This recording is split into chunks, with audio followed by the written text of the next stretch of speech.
সাকিবের কথা আসলে কি বলবো, আসলে ওনা খুব লক্ষ্মী একটা ছেলে। লক্ষ্মী ছেলে কেন বলবো, একদিক দিয়ে ও কাজের জন্য লক্ষ্মী, দুদিক দিয়েই বলছি, কিন্তু ও থাকলে এটা আমাদের প্রজেক্টের জন্য লক্ষ্মী। ও আসলে একটা লক্ষ্মী ছেলে। সাবিলাকে আমি সরাসরি পাইনি, দুর্দান্ত লেগেছে ওর প্রেজেন্স এবং আমি মুখে আছি আমি কখন ওকে বড় পর্দায় আসলে নতুন করে দেখবো। 12 বছর পর এসে কি হয় সেজন্য আর একটু অপেক্ষা করতে হবে।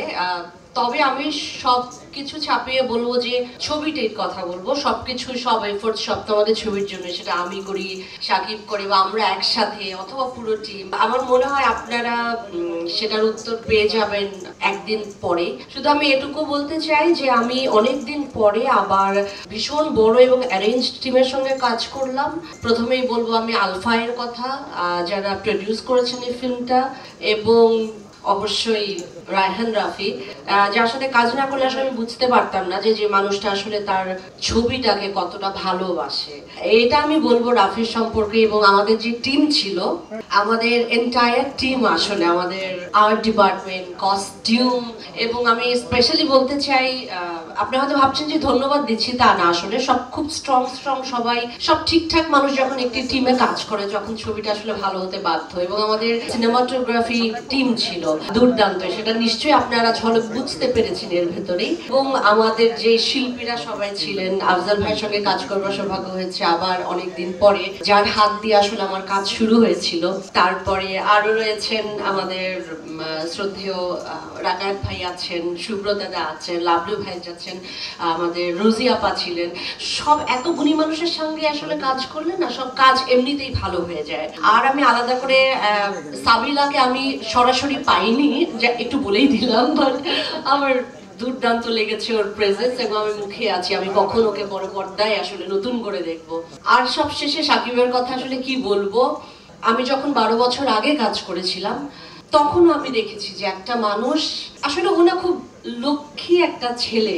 লক্ষ্মী ছেলে কেন বলবো, একদিক দিয়ে ও কাজের জন্য লক্ষ্মী, দুদিক দিয়েই বলছি, কিন্তু ও থাকলে এটা আমাদের প্রজেক্টের জন্য লক্ষ্মী।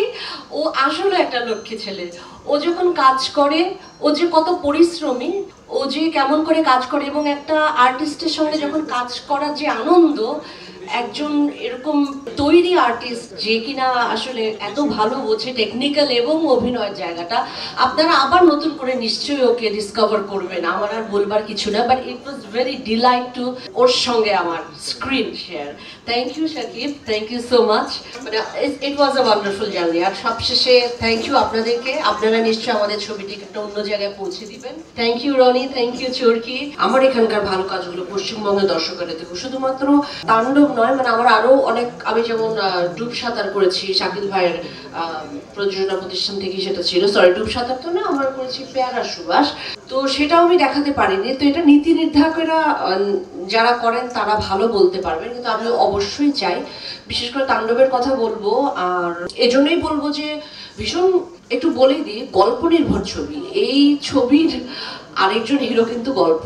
আমরা জানি যে স্ক্রিপ্ট হচ্ছে হলো মাদার অফ দ্য ফিল্ম, যদি আমরা সেভাবে ভাবি।